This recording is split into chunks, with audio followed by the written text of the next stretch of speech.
Students, स्वागत है आप सबका मेरे चैनल विज्ञान क्लासेस पे। आज हम लोग फिजिकल केमिस्ट्री का एक बहुत ही छोटा सा और बहुत ही इम्पोर्टेंट टॉपिक के बारे में बात करने जा रहे हैं। ये टॉपिक है हम लोगों का एजियोट्रॉप। तो कुछ स्टूडेंट्स का मैसेज आया था मुझे कि आप लोग को इस टॉपिक में थोड़ा सा दिक्कत हो रहा है, जिस वजह से मैं आज एजियोट्रॉप के ऊपर एक छोटा सा वीडियो बना रहा हूँ। तो मुझे लगता है आप लोग को समझ में आ जाएगा इस वीडियो से। तो चलिए देखते हैं एजियोट्रॉप्स क्या होता है। तो एजियोट्रॉप्स को समझने से पहले हम लोगों को कुछ कुछ चीज़ों को पहले ठीक से समझ लेना पड़ेगा। क्या है, पहले हम लोग जानेंगे कि बॉइलिंग पॉइंट क्या होता है और वेपर प्रेशर क्या होता है।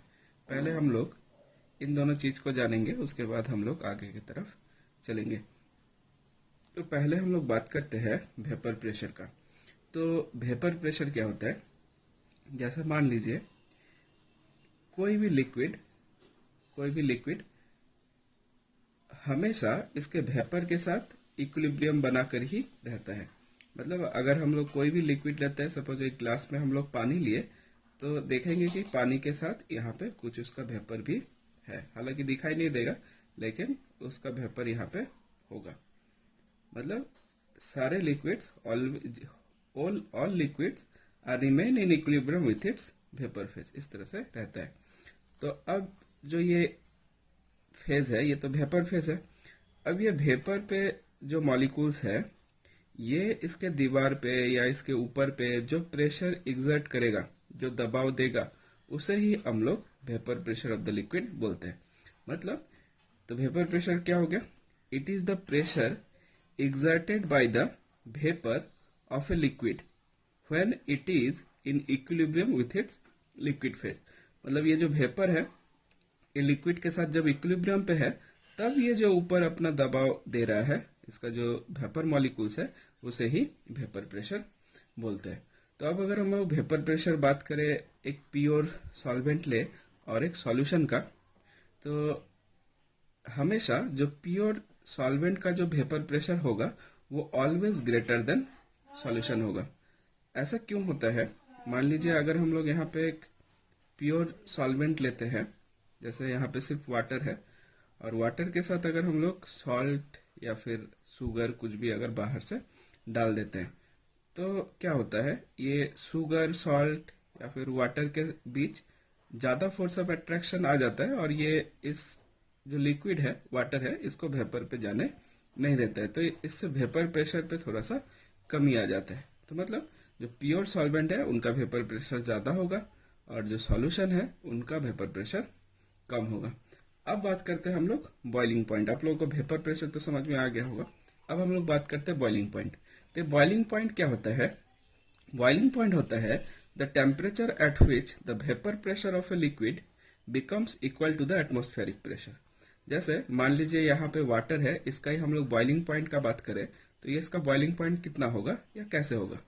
तो इसका बॉइलिंग पॉइंट होता है, जैसे ये वाटर लिक्विड है, इसका वेपर इसके ऊपर होगा यहाँ पे। तो ये जो वेपर का जो प्रेशर है, मतलब वेपर का जो दबाव है, ये एक्सटर्नल प्रेशर, सपोज हम लोग का एक्सटर्नल प्रेशर अभी 1 एटमॉस्फेयर है। तो जब ये वेपर का जो प्रेशर है वो एटमॉस्फेरिक प्रेशर के बराबर हो जाएगा, तब ये जो लिक्विड है ये बॉईल करने लगेगा। तो इसे ही बॉइलिंग पॉइंट बोलते हैं। तो the temperature at which the vapour pressure of a liquid becomes equal to the atmospheric pressure. जब दोनों दबाव बराबर हो जाते हैं तो वो लिक्विड बॉईल करने लगता है। जैसे अब बात करें अगर हम लोग एक प्योर सॉल्वेंट और एक सॉल्यूशन का, तो जैसे हमने पहले ही बात किया कि जो प्योर का जो वेपर प्रेशर है वो ज़्यादा है, और जो सॉल्यूशन है उसका वेपर प्रेशर कम है। मतलब ये कम है और ये ज़्यादा है। अब सपोज दोनों को ही हम लोग 1 एटमॉस्फेरिक प्रेशर पे रखे हैं, तो ये दोनों लिक्विड कब बॉयल करेगा? जब ये जो दबाव है और ये जो दबाव है ये इनके बराबर होगा। मतलब ये दबाव जब इसके बराबर, ये दबाव जब इसके बराबर, तब ये दोनों लिक्विड बॉयल करेगा।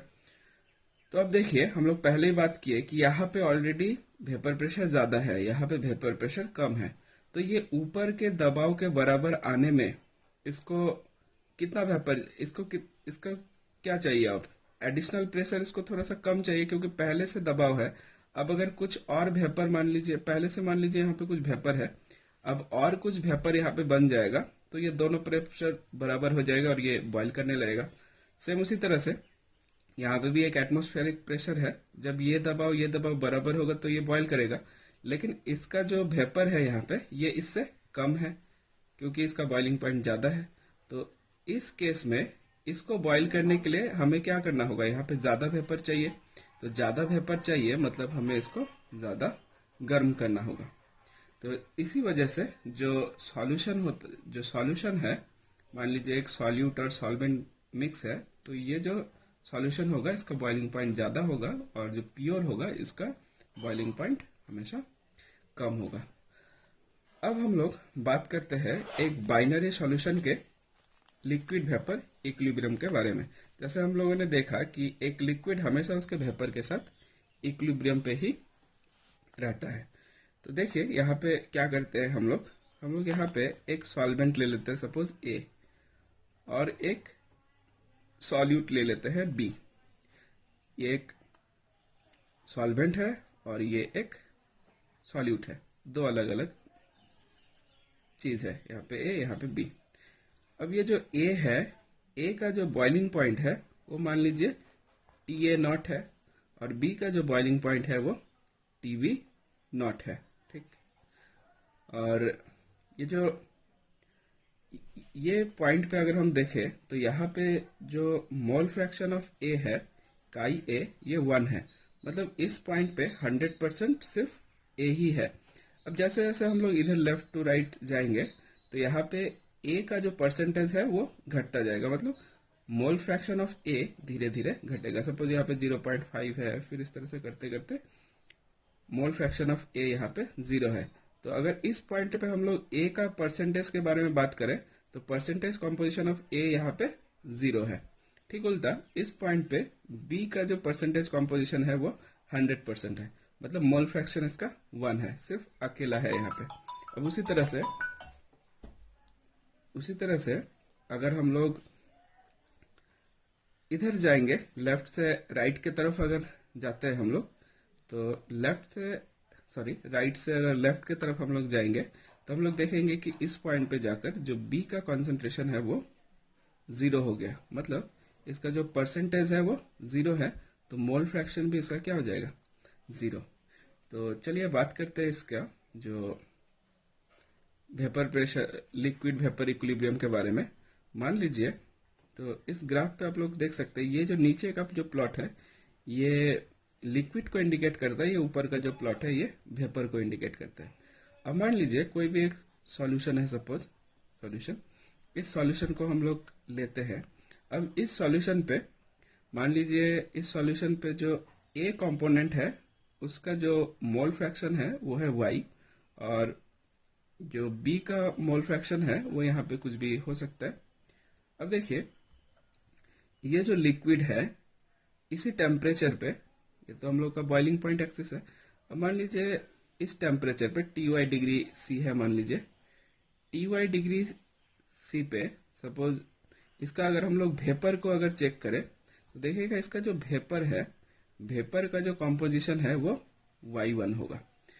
मतलब हम लोग जैसे यहाँ पे देखे हैं लेफ्ट से राइट जैसे जैसे जाते हैं तो मोल फ्रैक्शन ऑफ A घटता जाता है, यहाँ पे चल के इसका जो मोल फ्रैक्शन है वो 0 है। तो अगर हम लोग कोई लिक्विड लेते हैं तो लिक्विड का जो मोल फ्रैक्शन है वो Y है और उसी का जो वेपर है उसका जो मोल फ्रैक्शन है वो Y1 है, और यहाँ पे Y1 जो है वो कम है Y से। तो ऐसा क्यों हो रहा है, आप अगर देखें तो जो बॉइलिंग पॉइंट है वो A का ज्यादा है, B का कम है। तो अगर हम लोग इस लिक्विड को गर्म करते हैं, बॉईल करते हैं, तो ये जो वेपर बनेगा, तो वेपर पे कौन ज्यादा होगा, जिसका बॉइलिंग पॉइंट कम है उसका कॉम्पोजिशन यहाँ ज्यादा होगा, और जिसका बॉइलिंग पॉइंट ज्यादा है उसका कॉम्पोजिशन वेपर पे कम होगा। तो ये जो कर्व है ये वही चीज को दिखाता है। इस तरह से हम लोग किसी भी वेपर को अलग कर सकते हैं किसी भी सॉल्यूशन से। तो ये हम लोग का लिक्विड वेपर इक्विलिब्रियम का कर्व है, या फिर ये डिस्टिलेशन का भी प्रोसेस है, इसी कर्व को फॉलो किया जाता है। खैर ये हम लोगों को बस लिक्विड वेपर इक्विलिब्रियम समझने के लिए था, हम लोग अभी डिस्टिलेशन के बारे में बात नहीं कर रहे। तो चलिए अब हम लोग आते हैं हम लोगों का जो टॉपिक है एजियोट्रॉप, जिसके बारे में हम लोग बात करना चाह रहे थे। तो एजियोट्रॉप के बारे में, तो एजियोट्रॉप्स क्या होता है? एजियोट्रॉप्स का मतलब होता है कांस्टेंट बॉइलिंग मिक्सचर। तो अब ये कांस्टेंट बॉइलिंग मिक्सचर क्या होता है? कांस्टेंट बॉइलिंग मिक्सचर मतलब सपोज हम लोग अगर मान लीजिए इथेनॉल लेते हैं और वाटर लेते हैं। जो इथेनॉल है उसका बॉइलिंग पॉइंट है 78.4 डिग्री सी, जो वाटर है इसका बॉइलिंग पॉइंट 100 डिग्री सी है। इथेनॉल का बॉइलिंग पॉइंट कम है, वाटर का बॉइलिंग पॉइंट ज़्यादा है। तो इस केस में क्या होगा? मान लीजिए हम लोग क्या करते हैं, 50 ml इथेनॉल लेते हैं और 50 ml वाटर लेते हैं, दोनों 50-50 ml मान लीजिए ले लेते हैं। अब सपोज ये जो मिक्सचर है इसको हम लोग 90 डिग्री सी पे हीट करते हैं। तो 90 डिग्री सी पे हीट करने से क्या होगा? जो इथेनॉल है इसका बॉइलिंग पॉइंट 78.4 डिग्री सी है और वाटर का 100 डिग्री सी है। तो 90 डिग्री सी पे अगर हीट करते हैं मिक्सचर को, मतलब ये जो इथेनॉल है इसका बॉइलिंग पॉइंट एक्सीड कर जाएगा, इसका जो 78.4 डिग्री सी है और ये मिक्सचर बॉयल हो रहा है 90 डिग्री सी पे। तो मतलब अब जो ये इथेनॉल होगा ये यहाँ से बॉयल करना चालू होगा, मतलब ये इसका ये वेपर फेज में कंटिन्यूअसली बहुत फास्ट कन्वर्ट होने लगेगा। तो अगर ये वेपराइज होने लगा, तो वेपराइज होने से क्या होगा? मान लीजिए शुरू पे 50 ml और दूसरे का भी 50 ml था। अब थोड़ी देर बाद सपोज इसका 25% रह गया, 25 ml रह गया और इसका 50 ml रह गया। तो ओवरऑल सॉल्यूशन 75 ml, जिसपे इसका परसेंटेज अभी क्या होगा? जो इथेनॉल है इसका परसेंटेज कम हो जाएगा और ये 50 ml है आउट ऑफ 75, तो इसका परसेंटेज क्या होगा? बढ़ेगा। तो जैसे जैसे हम लोग इसको हीट करते जाएंगे वैसे वैसे इसका जो परसेंटेज है वाटर का वो बढ़ता जाएगा और इथेनॉल का घटता जाएगा। तो ये होता है एक साधारण डिस्टिलेशन प्रोसेस पे। अब देखिए ये एजियोट्रॉप पे क्या होगा। तो एजियोट्रॉप जैसे कि दो टाइप के हैं, एक है मिनिमम बॉइलिंग एजियोट्रॉप अब और एक है मैक्सिमम बॉइलिंग एजियोट्रॉप। तो अभी हम लोग बात कर रहे हैं मिनिमम बॉइलिंग एजियोट्रॉप। तो मिनिमम बॉइलिंग एजियोट्रॉप का मतलब क्या होता है? जैसे मान लीजिए यहाँ पे ठीक ऊपर की तरह ही यहाँ पे भी दो कंपोनेंट लिए, एक ए है और एक बी है। ए का जो बॉइलिंग पॉइंट है वो है TA0, बी का जो बॉइलिंग पॉइंट है वो है TB0। अब जैसे मैंने बताया कि मान लीजिए एक का बॉइलिंग पॉइंट अगर कम होता है और दूसरे का बॉइलिंग पॉइंट ज़्यादा होता है, तो हम लोग अगर अगर जिसका कम है उससे थोड़े ज़्यादा टेम्परेचर पे अगर मिक्सचर को बॉईल करते हैं, तो जो कम बॉइलिंग पॉइंट वाला जो कंपोनेंट है वो इवापोरेट होना चालू होता है और उसका जो परसेंटेज है वो धीरे धीरे घटते रहता है। ये डिस्टिलेशन का प्रोसेस है। लेकिन आप देखिए यहाँ पे क्या होता है एजियोट्रॉप वाले केस पे। तो जैसे कि ये हम लोग का मिनिमम बॉइलिंग एजियोट्रॉप का केस है, यहाँ पे क्या होगा? जैसे सपोज हम लोग यही वाला एग्जांपल लेते हैं इथेनॉल और वाटर। जैसे इथेनॉल का बॉइलिंग पॉइंट था 78.4 डिग्री सी और वाटर का बॉइलिंग पॉइंट है 100 डिग्री सी। अगर मान लीजिए हम लोग क्या करते हैं, सपोज हम लोग को 100 ml सॉल्यूशन लेना है जिसपे 95.5% इथेनॉल है और 4.5% वाटर है। मान लीजिए ऐसा अगर कॉम्पोजिशन वाला कोई मिक्सचर हम लोग लिए जिसपे 95.5% इथेनॉल और 4.5% है वाटर। तो अब अगर हम लोग इस मिक्सचर को बॉईल करना चाहे, हीट करें, तो देखा जाता है ये जो मिक्सचर है अब ये बॉईल करेगा 78.1 डिग्री सी पे। मतलब ये जो टेम्परेचर है आप अगर देखें, ये टेम्परेचर इथेनॉल के और वाटर के बॉइलिंग पॉइंट से कम है। इथेनॉल का 78.4 डिग्री सी था, वाटर का 100 डिग्री सी था, लेकिन अब ये जो मिक्सचर है वो 78.1 डिग्री पे ही बॉईल करेगा। अब इस बॉइलिंग पॉइंट का क्या खासियत है? ये एजियोट्रॉपिक मिक्सचर जो बना है इसका ये खासियत है कि ये जो टेम्परेचर है 78.1 डिग्री, जो कि दोनों ही टेम्परेचर से कम है, इस टेम्परेचर पे दोनों अलग अलग बॉईल नहीं होगा।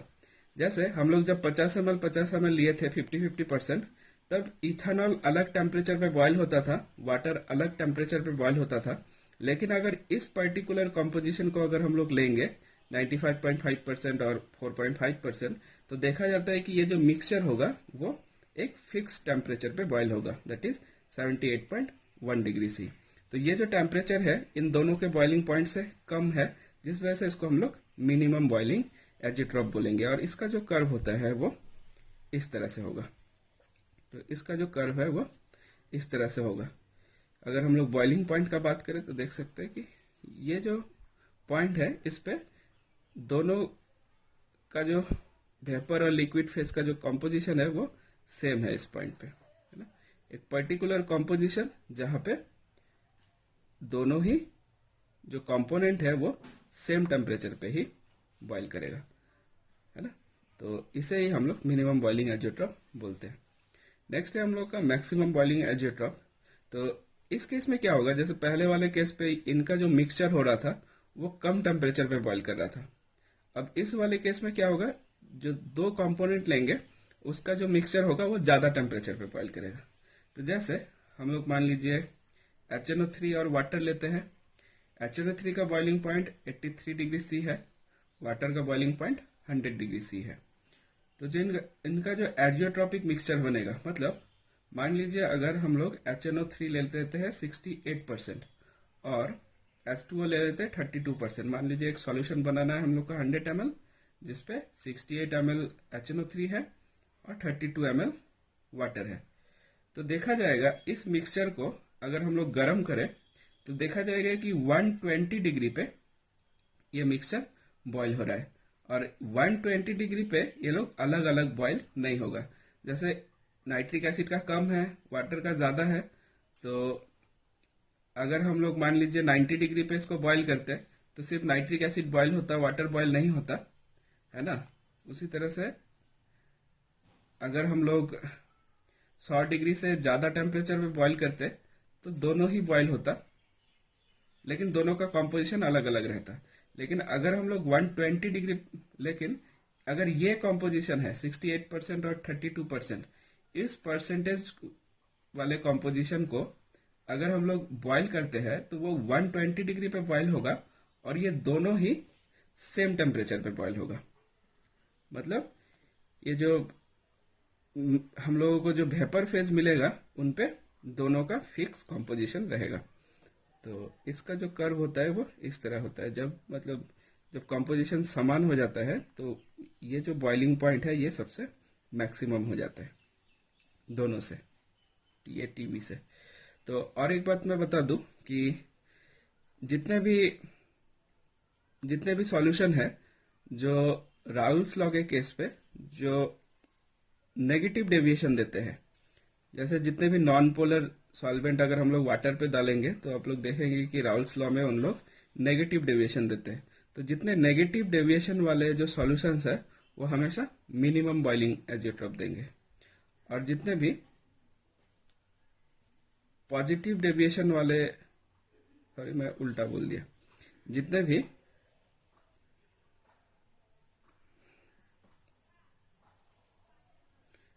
भी पॉजिटिव डेविएशन वाले केस है, पॉजिटिव डेविएशन, जितने भी पॉजिटिव डेविएशन वाले केस है वो सभी मिनिमम बॉइलिंग एजियोट्रॉप देंगे, है ना।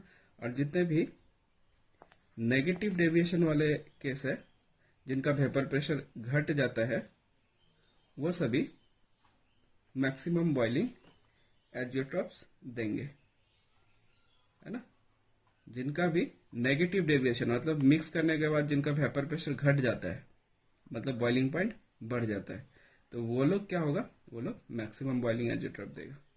ठीक, तो मेरे ख्याल से आप लोग को ये कॉन्सेप्ट समझ में आया होगा। तो अगर आप लोग को मेरा वीडियो पसंद आया है तो मेरे चैनल को लाइक एंड सब्सक्राइब करना ना भूलिए। तब तक के लिए बाय, मिलते हैं हम लोग अपने नेक्स्ट वीडियो पे।